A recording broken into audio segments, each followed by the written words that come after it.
Hey everybody, I'm back writing a video blog after like a year and a half, so we'll see how this goes. But I thought I just would do a little bit of a quick check-in because maybe some of you haven't heard from me in a while, so I thought it'd be good to kind of update you, especially as we are going into the new year.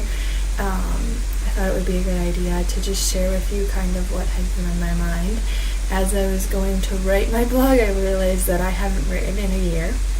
And as you can kind of see above from reading, a lot of that has to do with just really getting settled into Argentina and starting to really feel like this is my daily life. So all of the new experiences that I had when I got here are kind of, the whole traveler's excitement is over, and I'm really started to establish myself. And so I've been very caught up and working on and seeking all of that with getting myself established in Argentina and in my home here in Argentina for however long that is.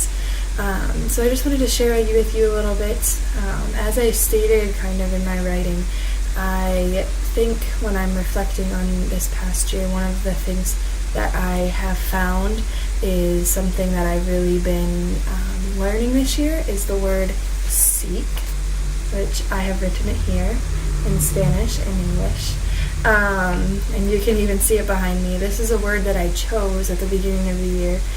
One of my professors encouraged us when we graduated to choose one word instead of making resolutions, and focusing on learning what that word means and focusing on it, meditating on it, and just learning everything that you can from it.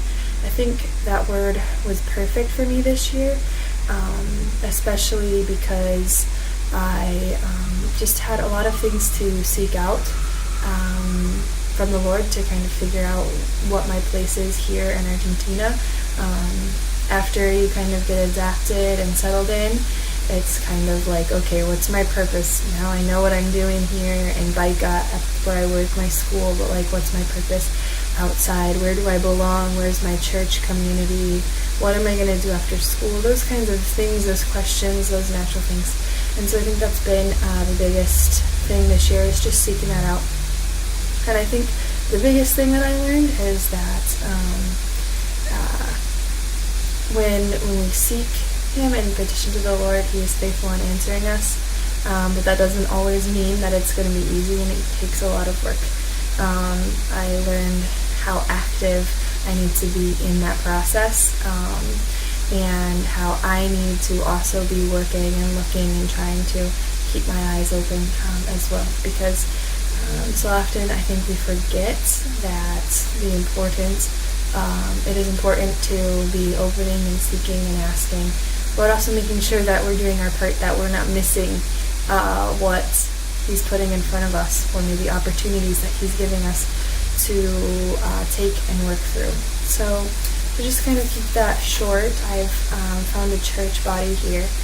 It's called Iglesia Transparente, which I am excited about that, and this next year I'm looking to maybe become a member of that church.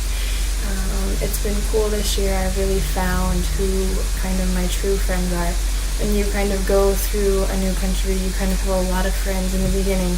Everyone wants to kind of scope you out and check you out and know who you are. And after that process, it's been a process to figure out who my true group of friends are. So that's been very, very cool. And I think I've learned a lot too through the word seek, through prayer. God has been teaching me to bring things to Him through prayer. And so that has been my biggest things that I have gone through this year. I have an amazing class this year, and I've been just blessed through them in that as well. And part of that process is that, for those of you who don't know, I have, or haven't heard by now, part of that seeking has been that I have accepted to stay again here at Baica for a third year. So I will officially be in Argentina for another year for now. So I'm excited to see where God takes me in 2016, and to see what word He leads me to. I think I have an idea of what it's going to be. But thank you for listening, and Thank you so much for all of your guys' support. You mean so much to me, and you have helped me to learn what that word means as well, and in ways that you maybe don't even know. And just the ways that you have supported me as I've been seeking out all of these different things. And so I love you guys so much. And for those of you who speak Spanish, you can check out the video below, and I'm going to do this thing all over. Maybe adding a little bit more in Spanish. So, ciao, besitos, and have a happy new year.